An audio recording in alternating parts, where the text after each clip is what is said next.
সত্যি সবকিছু পেছনে পড়ে যাবে শাকিব খানের তাণ্ডব ঝড়ে। সেই ঝড়ে যেন পিছনে পড়ে থাকবেন বরবাদ এবং তুফান মতো সিনেমাগুলোও। তুফান দেখার পর ভেবেছিলাম কে রেকর্ড ভাঙবে, বরবাদ এসে রেকর্ডটি ভেঙে দিল। আর সেখানে যেন রায়হান রাফির শক্তিটাও দ্বিগুণ হয়ে ফিরে আসলো।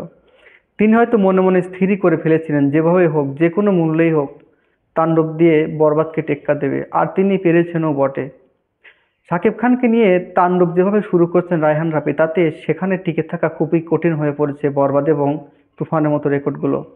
সেখানে যে রেকর্ডগুলো হয়েছে, এই তাণ্ডব মুভি দ্বারা যে সে রেকর্ডগুলো ভেঙে চুরমার হয়ে যাবে সেটা বোঝাই যাচ্ছে বর্তমান পরিপ্রেক্ষিতে। প্রত্যেকটা লোক যেভাবে তাদের রিভিউগুলো বলছে, তাতে সেখানে প্রশংসা পাচ্ছে তো বটে, এবং তাদের বোঝা যাচ্ছে যে কিভাবে তারা এই মুভিটি দেখার আগ্রহ প্রকাশ করছে। আর এভাবে যদি তারা আগ্রহ প্রকাশ করে, একটা পর্যায়ে আমরা দেখবো যে একটা ভালো রকম গোজবাম তৈরি হয়েছে, আর যেটার কারণে মুভিটি ব্লকবাস্টার তো বটে এবং ভালো ইনকামও করবে।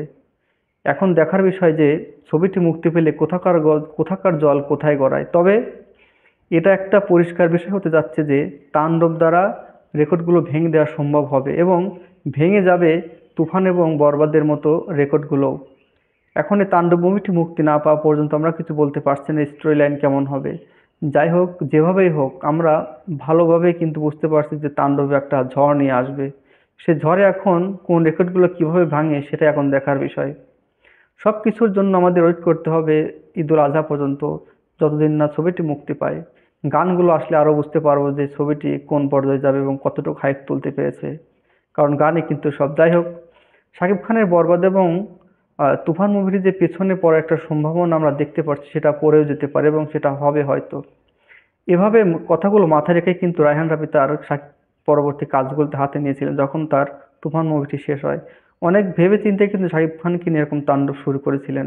হয়তো তিনি ভেবেছেন যে আমার মুভিটি হবে সব কিছুকে ছাড়িয়ে যাওয়ার একটা রেকর্ড। এখন তার এই কথাগুলোর সাথে তার বাস্তব মানে প্রমাণ চিত্রগুলো কতটুকু হয় সেটা আমরা দেখতে চাই। এখন দেখি ছবি মুক্তি পাক, তারপরে দর্শকের একটা রিভিউ দেখি কেমন হয়। সে অপেক্ষাতে আমাদের থাকতে হবে। ততদিন অপেক্ষা করুন। ধন্যবাদ সবাইকে।